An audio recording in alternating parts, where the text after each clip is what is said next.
దినోత్సవాలు కోసేవాళ్ళు, లేకపోతే ఆ కమ్మలు కొట్టి ఆ కమ్మలు ఏం చేసేవాళ్ళు, కమ్మలతో ఇల్లు నేసేవాళ్ళు. ఒక ఇంటికి ఒక మంచి తలుపు కూడా కొన్ని గృహాలకి ఉండేవి కావు.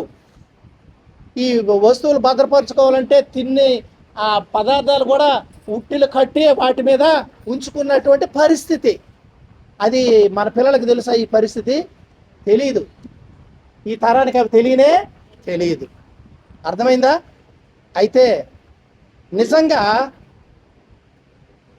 ఒక సత్యం మనం ఎరగాలి. యాత్రికులు పరదేశులమే మనమందరం, మనకి ఇక్కడ పర్మనెంట్ కాదు. కానీ దేవుడు ఏం చేశాడంటే ఉన్నన్నాళ్ళు మనం ఉండడానికి, ఈ జీవితానికి చాలు అన్నట్లుగా దేవుడు ఈనాడు గృహాలు ఇచ్చాడా లేదా?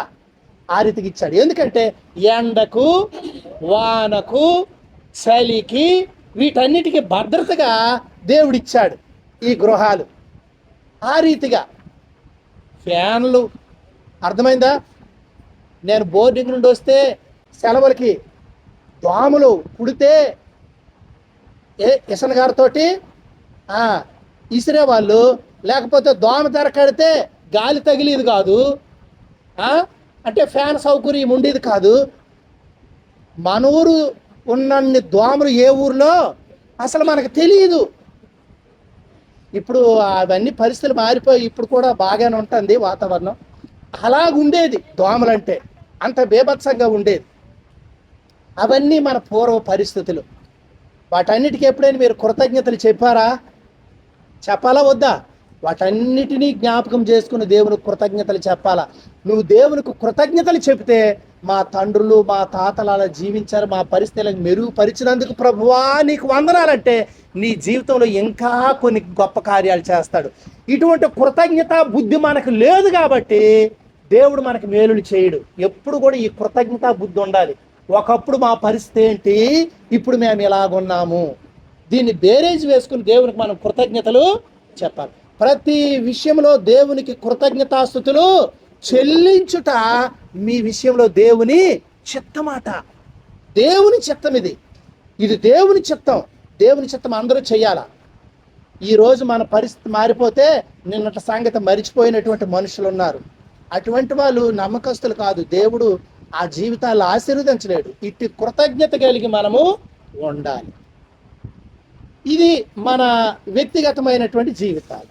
మన పితరుల జీవితాలు చూసినట్లయితే ఐగుప్తులో వారు 430 ఏళ్ళు బానిసలుగా ఉన్న తర్వాత వారు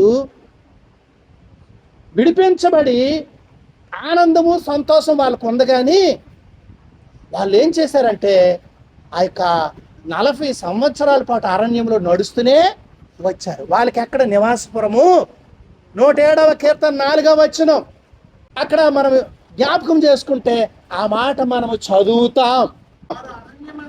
వారు అరణ్యమందలి ఎడారి త్రోవలో తిరుగులాడుచుండిరి, నివాసపురమేదియు వారికి దొరకకపోయెను, ఆకలి దప్పుల చేత వారి ప్రాణము వారిలో సొమ్మసిల్లెను. వారు కష్టకాలమందు యెహోవాకు మొర్రపెట్టిరి, ఆయన వారి ఆపదలలో నుండి వారిని విడిపించెను. వారు ఒక నివాసపురము చేరునట్లు చక్కని త్రోవను ఆయన వారిని నడిపించను. దేవునికి మహిమ కలుగును గాక. ప్రియమైనటువంటి దేవుని పిల్లరా, వారు ఒక చక్కని నివాసపురము చేరినట్లుగా చక్కని త్రోవను దేవుడు వారిని నడిపించాడు. దేవుడు ఎంత నమ్మదగినటువంటి దేవుడు. ప్రియమైనటువంటి దేవుని పిల్లరా, అరణ్యములో ఎడారులో తిరుగులాడుతున్నప్పుడు చక్కని నివాసపురానికి దేవుడు వారిని చేర్చాడు. మన దేవుడు ఎంతైనా నమ్మదగినవాడు. అందుకే హెబ్రీ 13:5 నిన్ను విడువను, నిన్ను ఎప్పుడు ఎడబాయను అని చెప్పాడు. ప్రియమైనటువంటి దేవుని పిల్ల, కాబట్టి ప్రభు నాకు సహాయకుడు, నేను భయపడను. నరమాత్రులకి భయపడవలసిన అవసరం లేదు. దేవుడే నీకు తోడై ఉంటే ఎవరికి భయపడవలసినటువంటి అవసరత లేదు. ఎందుకంటే అని మంచి ధైర్యంతో చెప్పగలవారమై ఉన్నాము అని చెప్పి అక్కడ దైవ వాక్యములో వ్రాయబడి. కాబట్టి దేవుడే నీకు తోడై ఉంటే నీ పగవారు, నీ శత్రువులు ఎవరు నీ మీద విజయము పొందజాలరు. వాళ్ళు అసూయపడినట్లుగా దేవుడు నీ జీవితాన్ని మలుస్తాడు, దీవిస్తాడు దేవుడు. ఆ రీతిగా ఏ జనం మధ్యలో ఉన్నావో, పాట మనము రాసుకున్నాం ఒక పాట. మధ్య నీవు కాపురముంటేవో, ఏ జనము మధ్య నీవు కాపురముంటేవో, ఆ జనులు యెహోవా కార్యములను చూచెదరు. ఇదిగో నేను అద్భుతములు చేసేదను, ఇదిగో నేను అద్భుతములు చేసేదను. కాబట్టి భూమి మీద ఏ జనములో చేయబడిన అద్భుతాలు దేవుడు నీలో చేస్తాడు. కాబట్టి నీవు ఎరిగిన జనుల మధ్య, ఏ జనం మధ్య నీవు కాపురం ఉన్నావో ఆ జనుల మధ్య దేవుడు గొప్ప కార్యాలు చేస్తే ఆ జనులే వారి కళ్ళతో చూస్తారు. కాబట్టి తృణీకరింపబడిన రాయి మూలకు తలరాయి అవుతుంది. కాబట్టి ఈ రాయి తీసి పారే, ఇది ఎందుకు పనికిరాదు అంటారు. ఆ రాయిని దేవుడు మూలకు తలరాయి చేస్తాడు. ప్రియమైనటువంటి దేవుని పిల్లారా, కాబట్టి విశ్వసించిన వారికి దేవుడు అమూల్యమైన వాడు. ఆయనే నీకు పునాది రాయిగా ఉంటాడు. ఆయన మీద నీవు కట్టుకుంటావు నీ ఇల్లు. కాబట్టి నీ విశ్వాసము దేవుని మీద. నీ పరిస్థితిని బట్టి నువ్వు అతిశయించకూడదు, నీ స్థితిని బట్టి నీవు అతిశయించకూడదు. ఎవడైనా అతిశయిస్తే భూమి మీద కృప చూపుచు నీతి న్యాయాలు జరిగిస్తున్న దేవుడు నీవే అని ఆయన్ని పరిశీలనగా తెలుసుకొని ఆయన యందే అతిశయించాలి, కానీ ఊడిపోయే వాటి కొరకు అతిశయించకూడదు. ఉద్యోగం కొన్నాలే, పదవి మీద వస్తుంది, ఆస్తిపాస్తులు కొన్నాలే, పరిస్థితులు మారిపోతాయి. ఆరోగ్యాలు కొన్నాలే, పరిస్థితులు మారిపోతాయి. నక్కు లాంటి మనుషులు, ఉక్కు లాంటి మనుషులు వీళ్ళులాగేమైపోయారు, వంగిపోయారు. బలాఢ్యులు కూలిపోయారు. ఇవన్నీ శాశ్వతం కాదు.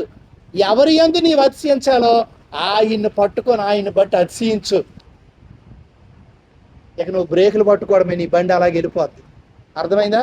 నువ్వు ఆయన యందు అతిశయించు. కాబట్టి ఆయన యందు సంతోషించు, ఆయన వాక్యమందు ఆనందించు, ఆయన శాసనాలు బట్టి సంతోషించు.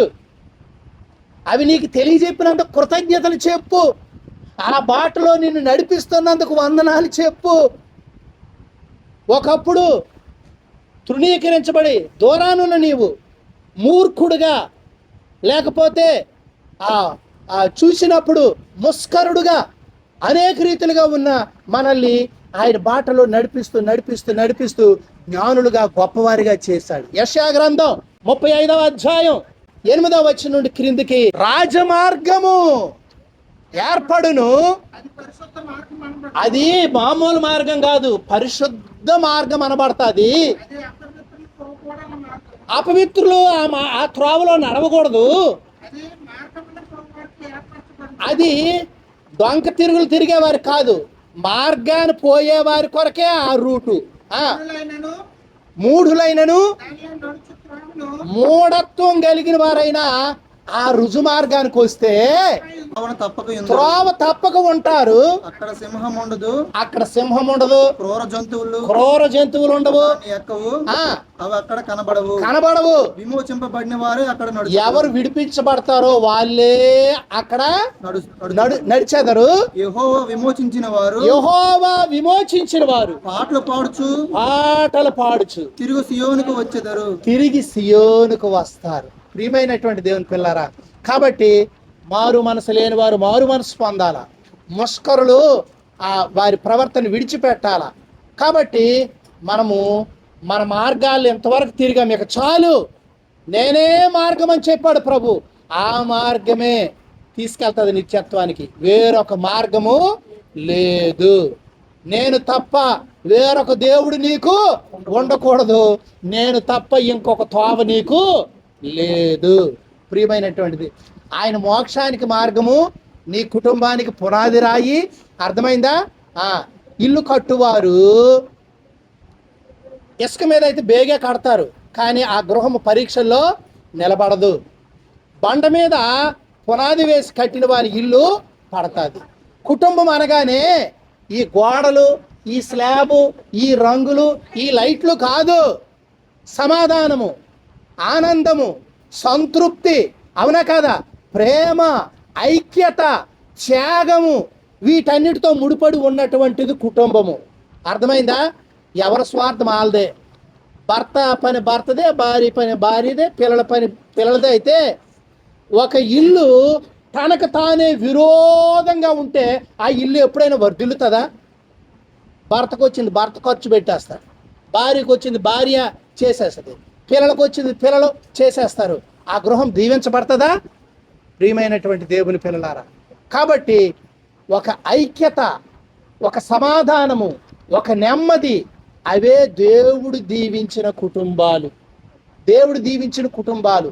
సమాధానకర్త అక్కడ ఉంటాడు, నెమ్మది అక్కడ ఉంటుంది, ప్రేమ అక్కడ ఉంటుంది. కాబట్టి ఈర్ష్య, ద్వేషము, పగ, అసూయ అక్కడ ఉండవు. అవి నిలవవు. ఎందుకంటే వాళ్ళు ఒకప్పుడు మూఢులే, కానీ వాళ్ళు నడిచిన మార్గము పరిశుద్ధ మార్గము. వారి ప్రభువు పరిశుద్ధుడు. వారికి ఇచ్చినటువంటి శాసనాలు నమ్మకమైనవి, ఆశీర్వాదకరమైనవి. కాబట్టి ఆ మాటలు మనము వింటే, గైకొట్టే మనం ఆశీర్వదించబడతాం. ద్వితీయోపదేశకాండం 28వ అధ్యాయంలో నీవు ఈ మాటలన్నీ వింటే ఈ దీవెనలన్నీ నీకు వస్తాయి అంటాడు దేవుడు. నీవు ఈ మాటలన్నీ వినకపోతే ఈ శాపాలన్నీ వస్తాయి అంటాడు దేవుడు. కాబట్టి దేవుడు నీ ముందే శాపమేదో ఆశీర్వాదమేదో తెలియచేశాడు. తెలిసి కూడా జీవ మార్గంలో, ఆశీర్వాదకరమైన మార్గంలో నీవు నడకపోతే నిన్ను ఉత్తముడు అంటారా, మూర్ఖుడు అంటారా? ఏమంటారు నిన్ను? కాబట్టి నీ ఎదుట 2 త్రోవలు ఉంచబడ్డాయి. ఆత్మీయంగా చూస్తే ఒకటి విశాల మార్గం, నీకు నచ్చినట్టుగా నా ఇష్టం నేను చేస్తాను. ఇంట్లో నువ్వెవరు అడగడానికి, భార్య నోరు ముయ్యించేసి, పిల్లల నోరు ముయ్యించేసి ఆ భర్త తిరిగాడు అనుకో, కుటుంబ యజమాని తిరిగాడు అనుకో, ఆ మార్గం ఏ మార్గం అని బైబిల్ చెప్తుందంటే విశాల మార్గం. అయితే ఇరుకు మార్గం, ఆ ఇరుకు మార్గము, ఆ త్రోవ ముందు ఎలాగుంటుందట, సంకుచితంగా ఉంటుందట. ఇలాగ ఒక్కరు మాత్రమే వెళ్ళగలరు. ఇరికించి ఇరికించి ఇరికించి లోపలికి వెళ్తే వెళ్ళగా వెళ్ళగా వెళ్ళగా విశాలం వస్తుందట. ఈ విశాల మార్గము హ్యాపీగా ఉంటుందట. 10 మంది ఒకసారి జట్టు వేసుకుని అలాగే వెళ్ళొచ్చట. వీళ్ళు వెళ్తూ వెళ్తూ వెళ్తూ వెళ్తూ చివరికి ఇరుకులో పడిపోతారట. విశాల మార్గం ఇరుకుకు తీసుకెళ్తుంది, ఇరుకు మార్గము విశాలానికి తీసుకెళ్తుంది. కాబట్టి ప్రభు మార్గము ఏ మార్గం అంటే ఇరుకు మార్గము. దేవుని మార్గం ఏది? ఇరుకు మార్గము. అందుకే కీర్తన 4:2లో మరి భక్తుడు చెప్తాడు, దావీదు ఏమంటాడు? ఇరుకులో నాకు విశాలత కలుగు చేయువాడవు నీవే, నా నీతికి ఆధారమగు దేవా. నేను మొర్ర పెట్టినప్పుడు నాకు ఉత్తరం ఇమ్ము, నేను ప్రార్థన చేసినప్పుడు నాకు ఉత్తరమీ నాయనా. ఇరుకులో నాకు విశాలత కలుగు చేసిన వాడు, ఇరుకులో నాకు విశాలత కలుగు చేసిన వాడువు నీవే. చూసారా ప్రియమైనటువంటి వాళ్ళ, ఇరుకులో విశాలత ఇస్తాడు మన దేవుడు. ఇప్పుడు ప్రభు దగ్గరకు రాకుండా విశాలంగా ఇష్టానుసారంగా వెళ్ళాలంటే ఇరుకులో పడిపోతారు వాళ్ళు. ఇవన్నీ దైవవాక్యంలో ఉన్నాయి. మన పెద్దలను అడిగినా కూడా చెప్తారు, రే నేను అలాగ అయిపోయాను రా, నువ్వు అలాగ చేయకురా అంటారు. మరి నువ్వెందుకురా అలాగ అయిపోయారు ఎంత నాకు తెలియదురా, దేవుని వాక్యం నాకు చెప్పిన వాళ్ళు లేరురా, మా తాత చెప్పాడు వినలేదురా, మా తండ్రి చెప్పాడు వినలేదురా, మీరు అలాగ అయిపోవద్దురా నాయనా, ఈ సుట్టగాల్చికరా అంటాడు మనవడికి. రే నువ్వు సుట్ట దాకరంటే ఆడు అక్కడే 2 దమ్ములు కొడతాడు, అక్కడే ఆ పొయ్యి దగ్గర 2 దమ్ములు కొడతాడు ఆడు. అర్థమైందా? ఈ ముసలాడు తాగుతూ ఉంటాడు, రే మీరు తాక్కర్రా అంటారు. ఆ పారేసిన కవర్లు ఈడు రుచి చూస్తాడు ఎలాగున్నాయని. అర్థమైందా? నువ్వు చెబుతావు కానీ నువ్వు చెయ్యవు. దేవుని వాక్యం ఏం చెప్తుందంటే, ప్రభువా ప్రభువా ప్రభువా అని పిలుచు ప్రతివాడు పరలోక రాజ్యంలో ప్రవేశించడు కానీ పరలోకమందున నా తండ్రి చిత్త ప్రకారం చేసిన వాడే అందులో ప్రవేశిస్తాడు. మరి ప్రభు అని ఎవరు అనరు? క్రైస్తవులు మనమందరం చీటికి ప్రభువే, మాటికి ప్రభువే. అల్లాడికి 4 తిట్లు తిడతాము, ప్రభు అంటాం మళ్ళా. ఎందుకంటే ఈ ప్రభు అనే పదం మనకు ఊత పదం. చిన్నప్పటి నుండి మనకు విశ్వాసం ఊత పదం. మన మొదలము ఎన్ని దుర్భాషలైన ఆడతాం, చివరికి ప్రభువా అంటాం మరలా ఊత పదం. ఆయన చిత్తము చెయ్యము. ఇదే విశాల మార్గం. ప్రియమైనటువంటి దేవుని పిల్లారా, మన మార్గాలు మనం పరిశీలన చేసుకొని మనము ఆ దేవుని మార్గంలోనికి రావాలి. ఇర్మియా గ్రంథం 6వ అధ్యాయం 16వ వచనం, యెహోవా ఎలాగ సెలవిచ్చుచున్నాడు, మార్గములో నిలిచి చూడుడి, పురాతన మార్గాల గురించి విచారించుడి, మేలు కలుగు మార్గమేదా అని అడిగి అందులో నడుచుకొనుడి, అప్పుడు మీకు నెమ్మది కలుగును. అయితే వారు మేము అందులో నడుచుకోనమని చెప్పుచున్నారు. ఓరు బాబు, నడరంటే మేము నడవమండే. నువ్వెందుకంటే చెప్తావో? ఇర్మియా గారు ఆయన ప్రవక్త. ఇశ్రాయేల్ అంటారు మేము నడవమండే. ఆనాటి ఇశ్రాయేలే కాదు, ఈనాటి మనము ఇదే పల్లవి, ఇదే చరణము. మనకేమైనా కొత్త పాట వచ్చా? అవునా కదా? దేవుడు ఎవరి నోటైనా ఒక నూతన గీతం ఉంచాడా? ఇదిగో నేను జీవ మార్గంలో నడుస్తున్నాను, పరిశుద్ధ మార్గంలో. ఈ పాట ఎవరి నోటైనా ఉందా? మన దేవుడు నా నోట క్రొత్త గీతమును ఉంచెను అని దావీదు 40వ కీర్తనలో పాడుతూ ఉన్నాడు. మనము మన పితరులు పాడిన పాత పాటే మేము అందులో నడుచుకోము అంటారట. ప్రియమైనటువంటి దేవుని పిల్ల, ఇర్మియా అంటాడు, నడుచుకోరా. ఖడ్గానికి అప్పగించబడిన వాడు ఖడ్గానికి పోతాడు, కరువుకు అప్పగించబడిన వాడు కరువుకు పోతాడు, మరణానికి అప్పగించిన వాడు మరణానికి పోతాడు. ఐగుప్తులో నుండి అందరూ వచ్చారు కానీ అరణ్యంలో వాళ్ళందరూ ఏమైపోయారు? రాలిపోయారు. యెహోషువ కాలేబులే ఆ వాగ్దాన దేశంలోనికి వెళ్ళారు. ఈనాడు నీవు నిత్య జీవానికి వెళ్ళే క్రైస్తవుడివేనా? ఆలోచించు ఒకసారి. నీ ప్రవర్తన ఒకసారి చూసుకో. ఈ లోక డాంబికాలి అందు మనము ఆనందిస్తాం, అతిశయిస్తాం. హగ్గయి 1:4 దేవుని యొక్క వాక్యం చెప్పబడతా ఉంది. మీరు పాడైపోయారా, మీ బతుకులు పాడైపోయారా, మీ జీవితాలు పాడైపోయారా, కానీ శృంగారమైన ఇల్లు కట్టుకున్నామని మీరు అనుకుంటున్నారా? 4వ వచనం చదువు. ఈ మందిరము పాడై ఉండగా, ఈ మందిరము పాడైపోయి ఉంటే మీరు సరంబి వేసిన ఇండ్లలో నివసించుటకు ఇది సమయమా? సరంబి వేసిన గృహాలు. అయితే ఆత్మీయంగా ఆలోచించండి. ఇక్కడ మీరు మందిరము పాడై ఉండగా సరంబి వేసిన ఇండ్లలో నివసించుటకు ఇది సమయమా? కాబట్టి సైన్యములకు అధిపతి యెహోవా సెలవిచ్చినదేమనగా, సైన్యాలకు అధిపతి అని యెహోవా సెలవిచ్చేది ఏమిటంటే, మీ ప్రవర్తనను గురించి ఆలోచించుకోండి. మీ ప్రవర్తన ఆలోచించుకోండి.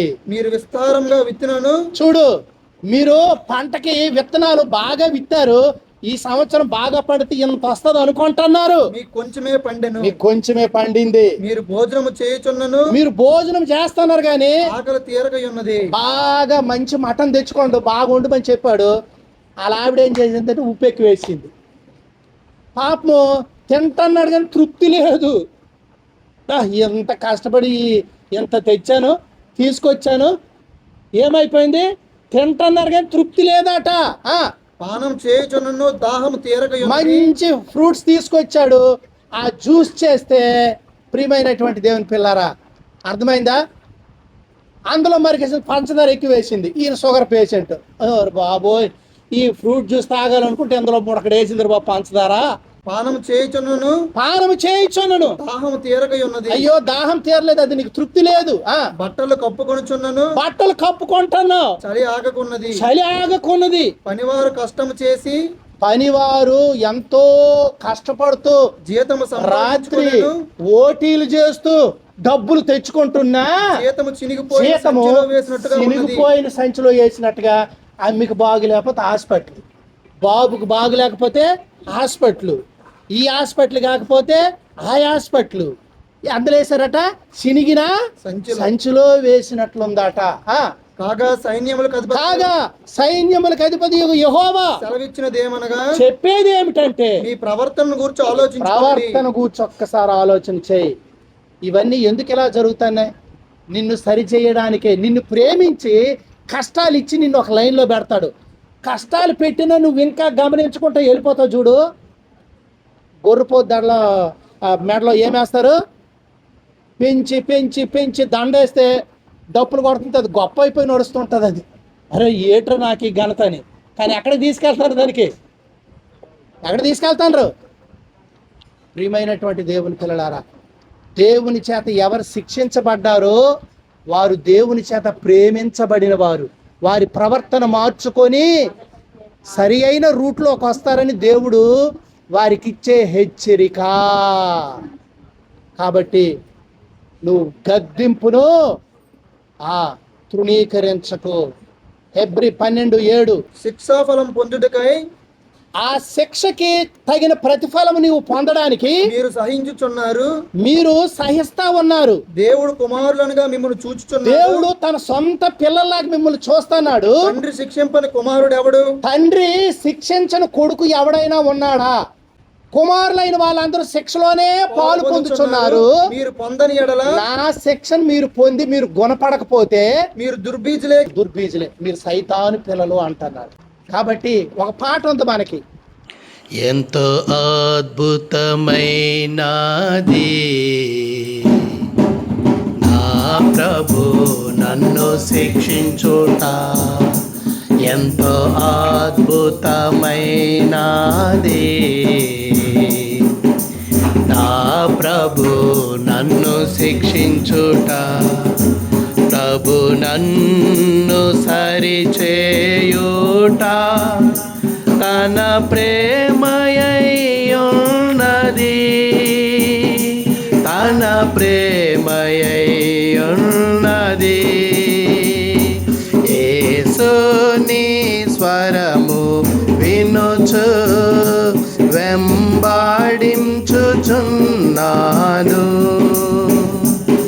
యేసుని స్వరము వినుచు వెంబాడించుచున్నాను, తన హృదయానుసారునిగా ఉండుటకు సిద్ధపడుచున్నాను. యేసుని వెంట నేను వెంబాడించుచున్నాను. నా ప్రభు నన్ను శిక్షించుట ఆయన ప్రేమ, ప్రభు నన్ను సరిచేయుట ఆయన ప్రేమ. అందుకే ఆయన గద్దిస్తాడు, శిక్షిస్తాడు. ఎందుకంటే ఆయన పరిశుద్ధతలో మనం పాలివారమై ఉండాలి. కాబట్టి నీ ప్రవర్తన గురించి ఆలోచించు. 6వ వచనం ఏం చదివాము? హెబ్రీ 3:6లో మీరు చివరి వరకు నమ్మకంగా నిరీక్షణ కాపాడుకొని ఉంటే మీరే దేవుడికి ఇల్లు. నీకు దేవుడు ఇల్లు ఇచ్చాడు, దేవుడికి ఇల్లు ఇచ్చావా? ఇల్లు కట్టుకున్నారు, ఇంటిలో అన్నీ అమర్చుకున్నారు, చేశారు, అంతా బాగుంది. దేవుడు నీకు చక్కని ఇల్లు ఇచ్చాడు. మరి దేవునికి ప్లేస్ ఉందా ఆ ఇంటిలో? దేవునికి ప్లేస్ ఉందా ఆ ఇంటిలో? నీతిమంతుల గుడారములో రక్షణ సునాదము వినబడుతుందట. ఒక్క ఇంటిలో ఒక పాట వినబడుతుందా? బైబిల్ చదవడం ఉంటుందా? ప్రార్థన ఉంటుందా? మరి దేవునికి చోటు ఉందా? అర్థమైందా? దేవుడు లేకుండా నువ్వు బ్రతకాలంటే బాగుంటుందా నీ జీవితం? దేవుడు లేకుండా నువ్వు దీవించబడతావా? ప్రభువా, వర్షాకాలం నువ్వు బయటికి వెళ్ళిపో, చలికాలం నువ్వు బయటికి వెళ్ళిపో. మరి ఏ కాలం రావాలని అంటే శ్రమల కాలం ఉంటుంది చూడు. మాకు బాధలు వస్తాయే, నీ శ్రమల కాలం కాదు. అసలు యేసు ప్రభువారికి శ్రమల కాలం లేదు. అర్థమైందా? ప్రియమైనటువంటి దేవుని పిల్లారా, మాకు బాధలు వస్తాయి చూడు, అప్పుడు ప్రభువా అని అంటాం. మన అవసరం వచ్చినప్పుడు ప్రభువా అని అంటాం. సామెతల గ్రంథంలో అంటాడు దేవుడు, అప్పుడు నేను నవ్వుతాను అంటాడు. ఎందుకంటే నేను మరి నీకు చెప్పినప్పుడు నువ్వు వినలేదు, నేను మాట్లాడినప్పుడు నువ్వు ఆలకించలేదు, మరి నువ్వు మొరపెట్టినప్పుడు నేను ఎందుకు ఆలకిస్తాను అంటాడు. మొదటి అధ్యాయంలోనే. కాబట్టి ప్రియమైనటువంటి దేవుని పిల్లారా, 24 చదువు. నేను పిలువగా మీరు వినకపోతిరి, నేను పిలువగా మీరు వినకపోతిరి, నా చెయ్యి చాపగా ఎవరినూ లక్ష్య నా పెట్టకపోతే, చెయ్యి చాపగా ఎవరు లక్ష్య పెట్టలేదు, నేను చెప్పిన బోధ ఏమీ మీరు వినక, నేను చెప్పిన బోధ ఏమి మీరు వెనక త్రోసివేశారు, నేను గద్దెంపగా నేను లోబడకపోతే, గద్దించినప్పుడు మీరు లోబడలేదు, కాబట్టి మీకు అపాయం కాబట్టి వచ్చినప్పుడు మీకు అపాయం వచ్చినప్పుడు నేను నవ్వెదను. నేను నవ్వెదను. చూసారా ప్రియమైనటువంటి దేవుని పిల్లరా, అపాయంలోనే కావాలా దేవుడు, అప్పుడు నవ్వుతాడు ఆయన. కాబట్టి నీవు నీ చుట్టాల్ని నీ బంధువుల్ని బాగా కలుపుకొని వస్తావు, ప్రార్థన పెట్టుకుంటావు, కానీ ప్రభువుకు చోటు ఇవ్వకపోతే ఎలాగుంటుంది. కాబట్టి దేవునికి చోటు ఇవ్వాలి నీలో. దేవుని మాటకి దేవునికి చోటు ఇవ్వాలంటే యేసు ప్రభు అంగే వేసుకొని రాను ఆయన తలుపు తీస్తానంటావా? కాదు. బైబిల్లో చెప్పండి ప్రతి మాట నీ కొరకు నీవు అనుసరించడానికి ఈ వాక్యం వద్దని త్రోసివేస్తావు. బలత్కారాన్ని కృత్రిమాన్ని నమ్ముకుంటావు. అంటే దేవుని వాక్యం ఏది కాదో దాన్ని నమ్ముతావు, వ్రాయబడిన వాక్యాన్ని మట్టుగా త్రోసేస్తావు. బైబిల్లో ఏముందో క్రైస్తవులకు తెలుసా? ఈనాడు బైబిల్లో ఏముందో తెలుసా? దేవుని ఉపదేశం ఏదో తెలుసా? దేవుని మార్గం ఏదో తెలుసా? ఆయన విధించినది మానేసి నీ సొంతంగా నీవు తయారు చేసుకుని అందులో వెళ్తే దేవుడు నీకెందుకు తోడుగా ఉంటాడు. చూడండి యెషయా గ్రంథం, అక్కడ దేవుడు చెప్పేది 30వ అధ్యాయం. ప్రియమైనటువంటి దేవుని పిల్లలారా, 12వ వచనం. అందుచేత ఇశ్రాయేలు యొక్క పరిశుద్ధ దేవుడు ఇలాగ సెలవిస్తున్నాడు, మీరు ఈ వాక్యం వద్దని త్రోసివేసి, మీరు ఈ వాక్యము వద్దని త్రోసేసి బలాత్కారాన్ని కృత్రిమమును మీరు కల్పించిన కృత్రిమం అంటే అంతే, ఒరిజినల్ కాదు, కృత్రిమ తయారు చేయబడింది, నమ్ముకొని దాన్ని మీరు నమ్ముకొని అట్టి వాటిని ఆధారం చేసి దాన్ని మీరు ఆధారం చేసుకున్నారు కనుక ఈ దోషం మీకు, దాని యొక్క దోషము మీకు ఎత్తైన గోడ నుండి జోగి పడబోవుచున్న గోడ అండవలే అగును. ఆ బోధ ఎలాగుంటదంటే నువ్వు తయారు చేసుకున్న బోధ కదిలిపోతున్న గోడ పక్కన ఉన్నట్టుగా నువ్వు అంటావు. ఒక్క క్షణములోనే హఠాత్తుగా నీ మీద పడిపోతది. కుమ్మరి వాని కుండ పగలగొట్టబడినట్లు ఆయన ఏమీ విడిచిపెట్టక దాన్ని పగలగొట్టు, ఏమీ లేకుండా పగిలిపోతుంది కుమ్మరి వాని కుండ. ఆయన ఏమీ విడిచిపెట్టక దాన్ని పగలగొట్టును. పోయిలో నుండి అంటే ఆ కుమ్మరి కుండ ఒక పెంకులాగుంటే ఎందుకని పనికి వస్తుంది అట, పొయ్యిలో నిప్పు తీసుకోవడానికి. అలాగ కూడా పనికి రాకుండా అది ఏమైపోద్ది అంటే పొయ్యిలో నుండి నిప్పు తీయడానికి గాని గుంటలో నుండి నీళ్లు తీయటకు గాని ఒక పెంకులాగా ఇలాగుంటే ఒక గుంటలో నుండి ఇలాగ నీరు తీసుకోవడానికైనా పనికి వస్తుంది. దానిలో ఒక పెంకైనను దొరకదు. అలాగ పనికి రాకుండా నాశనం అయిపోద్దట. కాబట్టి ప్రియమైనటువంటి దేవుని పిల్లలారా, చూశారా? కాబట్టి దేవుడే ఈ రీతిగా తెలియచేస్తా ఉన్నాడు. కాబట్టి ప్రియమైనటువంటి వాళ్ళారా, దేవుని మాటకు మీరు లోబడితే దేవుడు మిమ్మల్ని దీవిస్తాడు. అయితే మీరు ఇంకా లోబడకపోతే ఒక అవకాశం ఇస్తున్నాడు దేవుడు ఈ రాత్రి కాల సమయంలో. 18వ వచనం, కావున మీ యందు దయచూపవలనని యెహోవా ఆలస్యము చేయుచున్నాడు, మిమ్మల్ని కరుణింపవలనని ఆయన నిలవబడి ఉన్నాడు. ఇంకా దేవుడు నీ కొరకు ఎదురు చూస్తున్నాడు. లోబడనొల్లని జనుల వైపు దినమంతా ఆయన చేతులు చాలు. ఇప్పటికైనా వచ్చి గుణపడి ఆయన మార్గంలో నీవు నడిస్తే నీవు ఆశీర్వదించబడతావు, దీవించబడతావు, క్షమించబడతావు, నిత్య జీవానికి వారసుడు అవుతావు. కాబట్టి దేవుడు నిన్నొకటే అడుగుతున్నాడు, నీకు నేను అన్నీ ఇచ్చాను నా కుమారుడా, నీకేమీ తక్కువ చేయలేదు, కానీ నాకు చోటు ఉందా నీలో? నీ తలంపుల్లో లేడు, నీ హృదయంలో లేడు, నీ ఇంటిలో లేడు. ప్రియమైనటువంటి దేవుని పిల్లారా, గోడకి అవతల, తలుపు అవతల పరదేశిలాగా ఉన్నాడు. తలుపు దగ్గర తట్టుచున్నాడు. అమ్మా అమ్మా తలుపు తీయమ్మా, మేషారు తలుపు తీయండి మేషారు. తెలియక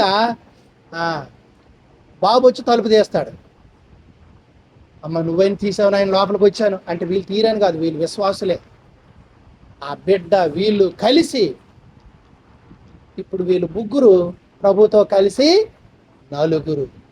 వాళ్ళ అమ్మ నాన్న వాళ్ళందరినీ పెట్టుకోవచ్చు, మీ బంధువులందరినీ పెట్టుకోవచ్చు, ప్లస్ ఒకటి ఎవరు? ప్రభువు. అవునా కదా?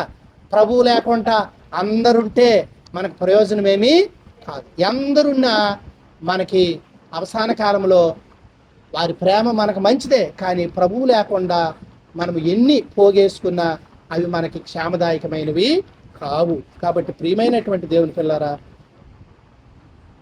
మోషే నమ్మకమైన వాడు ఇల్లంతట్లో, దేవుని ఇల్లంతట్లో. యేసు ప్రభువారు తన ఇంటి మీద నమ్మకమైన వాడు. ఆ నమ్మదగిన దేవుడు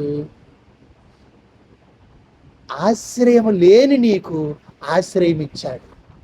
ఈ భూలోకాన్ని సమస్తాన్ని సృష్టించిన దేవుడు, ఆయనకి తలదాచుకునే స్థలం ఉందా?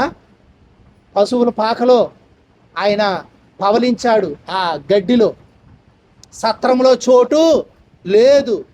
అంతేకాదు ప్రభు అన్నాడు స్థలం ఇయ్యుడి అన్నాడు. ఎక్కడైనా స్థలం ఇస్తేనే ఆయన ఉంటాడు. ప్రియమైనటువంటి దేవుని పిల్లారా, నక్కలకు బొరీలు ఉన్నాయట, ఆకాశ పక్షులకి గూళ్ళు ఉన్నాయట, మనుష్య కుమారుడు తలవాల్చుకోవడానికి కూడా స్థలము లేదట. కాబట్టి ఆయన తన ప్రజలలో నివసించాలనుకుంటున్నాడు. అందుకే 25:8 నిర్గమకాండం ఆయన మోషేకి చెప్పాడు, నేను వారిలో నివసించినట్లు నాకు పరిశుద్ధ స్థలము నిర్మింపవలెను. కాబట్టి పెద్ద గుడి కట్టామండి, గుడిలో దేవుడు ఉండడు నాయన. మేము అక్కడ మందిరం కట్టాం, మన మందిరం కాలిపోయిన తర్వాత మందిరం కడితే వాళ్ళందరూ చూడడానికి వచ్చారు. దేవుడు ఎక్కడ ఉన్నాడో, ఇంత మందిరం బాగా కట్టారు కానీ దేవుడు ఎక్కడ ఉన్నాడో అంటారు. అంటే బొమ్మ మనం ఎక్కడ పెట్టలేదని ఏమంటారు? దేవుడు ఎక్కడ ఉన్నాడో అంటారు. అమ్మ ఇది మేము ప్రార్థన చేసుకోవడానికి, ఇది దేవుడు మాలో ఉంటాడు. ఎక్కడ ఉంటాడు దేవుడు? దేవుడు గుడిలోగా దేవుడు ఉండేది, అది మనం అందరం ప్రార్థన కూడుకోవడానికి స్థలము. దేవుడు ఏమన్నాడు? 25:8 చదవండి. నేను వారిలో నివసించినట్లు వారు నాకు పరిశుద్ధ స్థలము నిర్మించాలి. నువ్వే పరిశుద్ధ స్థలము నిర్మించాల. కాబట్టి నీలో పాపం ఉంటే దేవుడు రాడు. దేవుడు నీ జీవితంలో ఉంటే నీ ఇష్టాలు కాదు, ఆయన ఇష్ట ప్రకారం నువ్వు జీవించాలి. అందుకే ఒక ఆయన పాట రాశాడు, పాము జీవించే బిలములో పక్షి జీవించడానికి వీలవుద్దా? చెట్టు మీద ఒక త్వరలో పక్షి నివసిస్తుంది. ఆహారం చేసుకోవడానికి వెళ్తే ఈలోగా ఏమొచ్చింది? అక్కడికి పాము వచ్చింది. అది అక్కడ ఉన్నంత వరకు మళ్ళీ పక్షి అక్కడికి వెళ్తుందా? వెళ్ళలేదు. నీ జీవితంలో జీవాధిపతి అయిన దేవునికైనా స్థలం ఉండాలి, లేదా నీ చెడుతనానికి, అపవాదికి, నీ ఇష్టాలకి.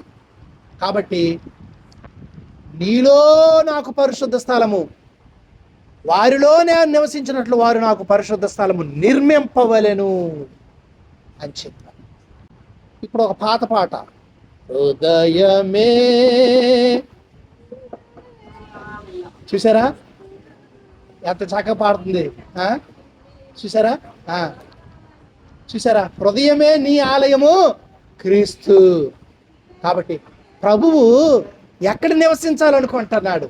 హృదయంలో ఉన్నదంతా మార్కు సువార్తలో చెప్పబడింది. ఆ చెడ్డవన్నీ లోపల నుండే బయలు వెళ్ళి మనిషిని అపవిత్రపరిస్తే ఆ చెడ్డవాటికే ఈ హృదయం కేంద్రం అయితే మరి ప్రభు ఎక్కడ? నీ దేహము దేవుని వలన నీకు అనుగ్రహించబడి నీలో ఉన్న పరిశుద్ధాత్మకు ఆలయం. ఈ దేహము, ఈ శరీరం పరిశుద్ధాత్మ ఆలయం అయితే వ్యభిచారానిక, లేకపోతే లేనిపోయిన ఆ సుఖాలకి, లేనిపోయిన తప్పిదాలు చేయడానిక? కాబట్టి ప్రభువు ఉండేది ఆ గుడిలో కాదు, ఈ గుడిలో. దేవుడు హస్తకృత ఆలయంలో నివసించడు. నిన్ను తన హస్తాలతో చేసి తన ఆత్మను నీలో ఉంచి నీలో ఒక గది ఏర్పాటు చేసుకున్నాడు ఆయన. ఆ గది నిండా ఇప్పుడు మనము ఏం చేసాము, ఈ గది కట్టినట్టుగా ఈ గదిలో ఏం పెడతారమ్మా? ఓ, అటువంటి గది అనమాట. హృదయంలో అవన్నీ పెట్టేశాం మనం. కోలు ఎక్కడే, మిగిలిపోయిన కర్రలు ఎక్కడే, బొగ్గులు ఎక్కడే, అవునా కదా, చిరిగిపోయిన గోన్లు ఎక్కడే, అర్థమైందా? బురదతో తెచ్చిన పార ఇందులోనే పెడతారు పొలం నుండి వచ్చి, అవునా కదా. పనికిరానివన్నీ ఎక్కడ, ఈ గదిలో. కాబట్టి అక్కడ ఆ గది దేవుని కొరకు ఇవ్వలే. ప్రియమైనటువంటి దేవుని పిల్లలారా, దేవుడు వెలుపుటే ఉండి ఆయన విలపిస్తూ ఉన్నాడు. ఆయన నీలో ఉంటే నీ జీవితము అద్భుతము, ఆశ్చర్యము, నీ ప్రవర్తన, నీ నడవడి అందరికీ ఒక సందేశంగా ఉంటుంది. నీ జీవితం వెలిగించబడుతుంది. చీకటైన జీవితం వెలుగులో ఇప్పుడు చక్కగా తడుముకోకుండా చక్కగా నడుస్తావు. ఒకప్పుడు చీకటి ఎక్కడికక్కడే పడిపోయావు, తప్పిపోయావు మాటల విషయంలో, ప్రవర్తన విషయంలో. కానీ వెలుగులో నివసించినప్పుడు చక్కగా ఉంటుంది ప్రభులో ఉన్నటువంటి వారి జీవితాలు. ద్వితీయోపదేశకాండము 8వ అధ్యాయం 10వ వచనము నుండి దయతో చదవండి 18 వరకు కూడా. నీవు తిని తృప్తి పొంది నీ దేవుడైన యెహోవా నీకిచ్చిన మంచి దేశాన్ని బట్టి ఆయన్ని, మంచి ఇల్లుని బట్టి స్తుతించాలి. మంచి నీ భార్యని బట్టి నువ్వు దేవుని స్తుతించాలి, అవునా కదా. దేవుడు మంచి గుణవతిని ఇచ్చాడు, దేవుడు చక్కని ఆశీర్వాదకరమైన గర్భఫలం ఇచ్చాడు. వీటన్నిటిని బట్టి దేవునికి స్తుతించాలి. మీ విధులు మీరు చెయ్యాలా. భర్తలకు చెప్పారు భార్యల పట్ల ఎలాగ ఉండాలని, అవన్నీ చెయ్యాలా. అప్పుడు ఇంట్లో నెమ్మది ఉంటుంది. భార్య భర్త పట్ల ఎలా చేయాలి అవన్నీ పెళ్లినాడు అయిపోయా, మిగతా బైబిల్లో ఉన్న చదువుకోవాలా.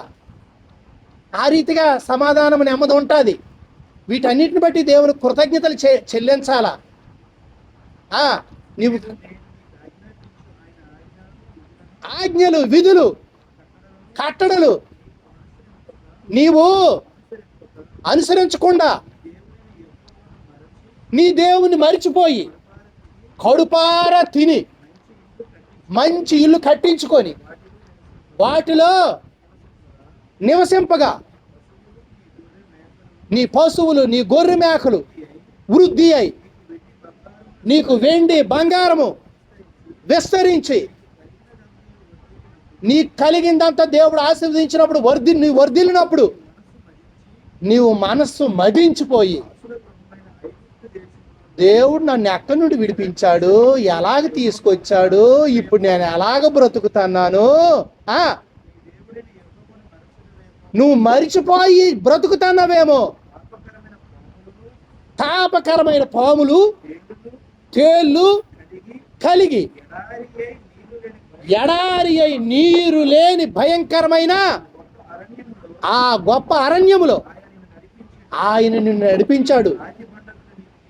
నీకు అక్కడ దాహం అంటే రాతి బండ్లో నుండి నీళ్ళు తెప్పించాడు. తొదకు నీకు మేలు చెయ్యాలని నిన్ను అణుచుటకును శోధించుటకును నీ పితరులు అయినా ఎరగని ఆకాశం నుండి ఆహారం కురిపించాడు, పోషించాడు. అయితే మీరు ఇదంతా ఏంటంటే తెలుసా, నేను మేస్ట్ని కాబట్టి ఇల్లుని కట్టాను, నాకు జీతం వస్తుంది కాబట్టి ఇలా కొన్నాను అని అనుకుంటారు. అటు చివరికి ఇది మా సామర్థ్యము, మా బాహుబలము, ఈ భాగ్యమంతా ఎవడరా సంపాదించాడు వీధిలోనా నాలాగా అని అనుకుంటారట. కాగా నీ దేవుడైన యెహోవాను జ్ఞాపకం చేసుకొనవలెను. ఏలయనగా నీ పితరులతో మాట ఇచ్చాడు,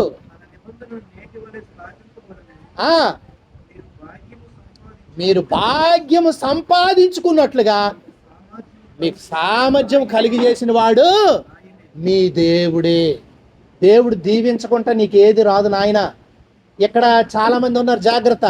నా కష్టార్జితము అనకండి, దేవా నీవు మమ్మల్ని దీవించవని చెప్పండి, ఇంకా దీవించబడతారు.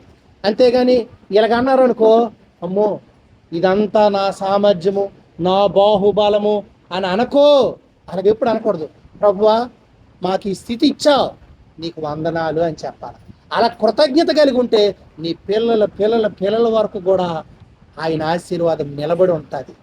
విర్రవీగావంటే ఈ మాటలు దేవుడు చెప్పినవి ఎరిగినారో మనుషులు ఎరగలేదో కానీ వారి అనుభవంలో కూడా దేవుని ఎరగని వారు కూడా ఇవే మాటలు చెప్తారు కదా. ఓరు నాయన విర్రవేక్రా, ఎంతో మందిని చూసినామో, అవునా కదా, వాళ్ళ అనుభవంలో కూడా చెప్తా వచ్చినారనమాట ఈ మాట. కాబట్టి ప్రియమైనటువంటి దేవుని పిల్లారా, దేవుడు నీకు ఇచ్చినదంతా కూడా ఈ భాగ్యం సంపాదించుకున్నట్లుగా ఆయనే నీకు చేశాడు. అందుకే వాక్యం ఏం చెప్తుందంటే, యెహోవా ఆశీర్వాదము ఐశ్వర్యం ఇచ్చును, నరుల కష్టము దాన్ని ఎక్కువ చేయదు. మనం ఏమనుకుంటామంటే ఇంకా నా కష్టం ఎక్కువ చేస్తాం అనుకుంటాం. దేవుడు దీవెనే నీకు ఐశ్వర్యం కలుగు చేస్తుంది. ఆయన ఆశీర్వాదమే. నీ ప్రయాస ఎక్కువ చేయదు. నువ్వు ప్రయాసపడి ఇంకా ఎక్కువ చేయాలనుకుంటున్నా కానీ దేవుని దీవెన లేకుండా నీ ప్రయాస అంతా వ్యర్థమే. ఎక్కడ మరి ప్రతి సందర్భంలో మనం చదువుతూ ఉంటాము. ఇలాగే ఇల్లు అనగాన మరి ఆ మాటలు మనము చదువుతూ ఉంటాం. కీర్తన గ్రంథంలో నుండి మనము తీసి చూస్తూ ఉంటాం. తన ప్రియులు నిద్రించుచుండగా ఆయన వారికి ఇచ్చుచున్నాడు. నరుల ప్రయాస మరి ఎక్కువ చేయి. ప్రియమైనటువంటి దేవుని పిల్లారా, నీవు నీ కుటుంబము దీవించబడాలా, ఆశీర్వదించబడాలా. కీర్తనల గ్రంథంలో ఆ మాట మనం జ్ఞాపకం చేసుకుందాం. 127లో చూస్తే 2వ వచనంలో, మీరు వేకునే లేచి చాలా రాత్రి అయిన తర్వాత పండుకొనుచు కష్టార్జితమైన ఆహారం తినుచుంటటు వ్యర్థమే, తన ప్రియులు నిర్దించుచుండగా ఆయన వారికి ఇచ్చుచున్నాడు. 128 మనము చదువుతాం. యెహోవా యందు భయభక్తులు కలిగి ఆయన త్రోవల యందు నడుచు వారందరూ ధన్యులు. నిశ్చయముగా నీవు నీ చేతుల కష్టార్జితము అనుభవిస్తావు. నీవు ధన్యుడువు, నీకు మేలు కలుగుతుంది. నీ లోగిటి నీ భార్య ఫలించు ద్రాక్షవల్లిలాగా ఉంటుంది. నీ భోజన బల్ల చుట్టూ నీ పిల్లలు ఒలివ మొక్కల్లాగా ఉంటారు. యెహోవా యందు భయభక్తులు కలిగిన వాడు ఎలాగూ ఆశీర్వదించబడతాడు. యెహోవా సియోన్లో నుండి నిన్ను ఆశీర్వదిస్తాడు. నీ జీవితకాలం అంతా యెరూషలేము క్షేమం నువ్వు చూస్తావు. నీ పిల్లల పిల్లలు నీవు చూస్తావు. ఇశ్రాయేలు మీద సమాధానము ఉంటుంది ఉండునుగాక. ఆమేన్. కాబట్టి ప్రియమైనటువంటి వాళ్ళరా, దేవుడు దీవించిన కుటుంబం చూడండి. మీ కుటుంబం కూడా ఇలాగే ఉండాలి, ఇలాగే మీరు దీవించబడాలి. దీవించబడాలంటే ప్రియమైనటువంటి దేవుని పిల్లలారా, నీవు పాపక్షమాపణ పొంది రక్షించబడి పరిశుద్ధంగా జీవించి క్రీస్తుకు నివాస స్థానంగా నీవు ఉండాలి. నీ హృదయం ఎల్లప్పుడూ క్రీస్తును ప్రతిష్ఠించుకోవాలా. అర్థమైందా? నీ కుటుంబానికి ప్రభు పునాదిగా ఉండాలా, నీ కుటుంబానికి ప్రభు శిరస్సుగా ఉండాలి. అప్పుడే నీవు దీవించబడతావు, నీవు ఆశీర్వదించబడతావు. ఈ దీవెనలన్నీ పొందిన తర్వాత మనస్సును మదించి, ఇది నా ఘనత, నా గొప్పతనం. 8:12 ద్వితీయోపదేశకాండం.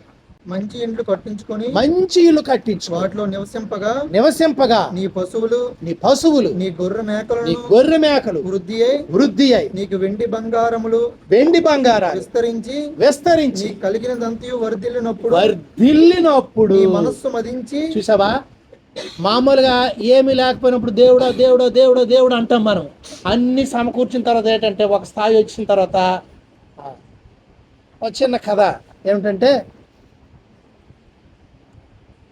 మందిరానికి వచ్చిన ఒక పేద ఆయన, తినడానికి తిండి లేదు, కట్టుకోవడానికి సరైన వస్త్రము లేదు, సరి అయిన గృహము లేదు. కానీ దేవుని మందిరానికి ఎప్పుడు వచ్చి చూస్తే ఆ పాస్టర్ గారు చూసి అతని మీద జాలి పడేవారు. సంఘంలో అందరూ బాగున్నారు, ఈయన పరిస్థితి ఏమీ బాగలేదని చెప్పేసి ఎప్పుడు అతని కొరకు ప్రార్థిస్తారు. ప్రభువా అతన్ని ఎలాగైనా దీవించిన ఆయన అని అడిగితే, ప్రియమైనటువంటి దేవుని పిల్లారా, మోహన్ రావు ఏం పెంచాడు? గొర్రె పిల్లలు. ఒరే బాబు, నువ్వు ఈ గొర్రె పిల్ల పెంచురని ఇచ్చాడు ఒకటి. పెంచిన తర్వాత ఏమన్నాడంటే, ఇది మనము అమ్మేసి పంచుకోవాలంటే అక్కర్లేదు, నువ్వు ఉంచుకో అని చెప్పాడు. మంచి మనసుతో, పేదోడు, ఇంత విశ్వాసం, సేవకుడు కూడా బాధపడుతున్నాడు, సాటి విశ్వాసిగా నేను కూడా అలాగ చూపించాలి అని చెప్పేసి అప్పుడు ఏం చేశాడంటే, గొర్రె ఏమైందంటే పిల్లలు పెట్టడం మొదలుపెట్టి దాని సంతానం ఏమైంది, అలాగా వృద్ధి అయింది. అది ఆకులు తింటుంది, ఇది అవుతుంది, ఆ సంపద ఎక్కువైంది. అలాగా ఆ పిల్లలు వచ్చిన పిల్లలు పెడుతున్నాయి. అప్పుడు ఏమైందంటే ఒక పెద్ద మంద తయారు. ఇప్పుడు కొన్ని అమ్మాడు, ఇల్లు కట్టుకున్నాడు, మంచి వస్త్రాలు కొనుక్కున్నాడు, అంతా బాగుంది. బ్రదరు, ప్రైజ్ లార్డ్ బ్రదరు, నాకు చాలా హెల్ప్ చేశారు, దేవుడు నన్ను చూశాడు, నా ఎందుకు కరుణించాడు, సేవకుడు కూడా ఎంతో ఆనందించాడు. కానీ క్రమేపీ మంద ఎక్కువైపోవడం, పనులు పెట్టాడు, అంతా చేశాడు, పొలాలు కొన్నాడు, డెవలప్ చేశాడు, అంతా చేశాడు, ఇంకా వర్ధిల్లుతున్నాడు. అయితే ఒకప్పుడు విశ్వాసం అతనికి లేదు. ఒకప్పుడు లాగా తరచుగా దేవుని మందిరానికి రావడము లేదు. పాస్టర్ గారు ఇంటికి వెళ్ళారు. ఏమయ్యా బాబు, ఏటి ఈ మధ్యన ఏంటి గుడ్ ఫ్రైడేకి రాలేదు, మొన్న మరి పునరుత్థాన పండగకి రాలేదు, ఏమిటి ఏటండి పనులు ఎక్కువైపోయాయి, ఆ పొలం చూడకపోతే అటు కాదు, ఈ మందలోలు వీళ్ళు సరిగా ఇచ్చేయడం లేదు, ఇవి చూడకపోతే చాలు, అలా వ్యాపారం పార్క్ పనులు అవి చూడకపోతే కాదు, ఇతనికి బాధ్యతలు ఎక్కువైపోయాయి. ఇప్పుడు ఏమైపోయింది, మందిరానికి రావడము గగనం అయిపోయింది. అప్పుడు మళ్ళీ ప్రాణం చేశారట పాస్టర్ గారు. ఏమని ప్రాణం చేశారు, నాయన తండ్రి ఇతన్ని ఎలాగైనా సరిచేసి నీ రాజ్యానికి వారసుడిగా చెయ్యంటే అటన్నిట్లో లాస్ వచ్చిందట. అప్పుడు మళ్ళా దేవుని దగ్గర ఏడ్చుకొని వచ్చాడట. కాబట్టి నీ మనస్సును మదించి నువ్వు దేవునికి దూరం అయిపోతే ఇదంతా మా సామర్థ్యం అనుకుంటే మనది కాదు. దేవుడు మనల్ని దీవిస్తే ఎప్పటికీ మనం దీవించబడిన వాళ్ళమే. అందుకే ఏమన్నాడంటే, వీరిని శపించడానికి తీసుకొచ్చినటువంటి బాలాకు రాజు బిలాముని వీరు దీవించబడిన వారు, వీళ్ళని శపించడానికి అవదు అని చెప్పేశాడు. ఎన్ని బలులు ఇచ్చినా సరే దేవుడు అతని నోట ఒక మాట ఉంచాడు, అతన్ని శపించాలనుకుంటే దీవెన వస్తుంది. అప్పుడు ఒక సూత్రం చెప్పాడు, బాబు ఈ దేవుని ప్రజలు వీళ్ళకి నువ్వెంత శాపాలు పెట్టాలనే వారికి శాపం మెల్లదు, వాళ్ళు తప్పు చేసినట్టుగా నువ్వు చేయగలిగితే ఎవడో శపించక్కర్లేదు, శాపమాల మీదకి వచ్చేది. అంటే క్రైస్తవుడు ఎక్కడ చెడిపోతాడంటే దేవునికి విరోధమైన మార్గంలో నడిస్తే అక్కడ చెడిపోతాడు, కానీ అంతవరకు దేవుని పిల్లలు చెడిపోరు. ఇది జ్ఞాపకం చేసుకో. కాబట్టి ప్రభువును హత్తుకుందాం, ఆయనకి స్థలాన్ని ఏర్పాటు చేద్దాం మనలో, మన గృహములో. అర్థమైందా? ఎవరైనా బంధువు వచ్చారనుకోండి, ఇదిగోండి ఇది మీ రూము, ఇందులో ఉండండి. ఏమి ఇది రూమ్ అంటే అతనికి ఏం రాసి ఇచ్చేస్తాను రేట్లు, మీరు స్వేచ్ఛగా ఉండండి, ఉన్నన్న రోజులు చుట్టాలకి గౌరవం, అవునా కదా? ఇదిగో ఇది మీ రూము, ఇది మీ మంచం, మీ పరుపు, అర్థమైందా? మీ తలగడి ఇది, ఇదిగోండి ఇక్కడ మీకు ఇవన్నీ సౌకర్యాలు, మీరు ఉన్నన్నాళ్ళు జాగ్రత్తగా ఉండండి. అయితే చుట్టాలు 4 రోజులు ఉంటారు, గౌరవంగా చూస్తాం. ప్రభు శాశ్వతంగా ఉంటాడు, ఆయన ఉంటేనే మన క్షేమం. ఆయనకి ఎప్పుడు కూడా ప్రథమ స్థానం ఇవ్వాలి, ఆయనకి అన్నిటిలో ప్రథమ స్థానం ఇవ్వాలట. అప్పుడు అంతా బాగుంటుంది. శిరస్సు పైనుంటే ఆలోచన కింద వరకు వస్తుంది, అవునా కదా? కొందరు మెదడు మోకాల్లో ఉంది అంటారు, అంటే అది సరి అయిన ఆలోచన కాదని అర్థం, అవునా కదా? ప్రభు ఆలోచన నీ కుటుంబంలో అమలుపరచబడినప్పుడు నీ కుటుంబము దీవించబడతాయి. కాబట్టి దేవునికే మన జీవితాలు అప్పగించుకుందాం. ప్రభు ఈ మాటలు దీవించును గాక. ఆమేన్.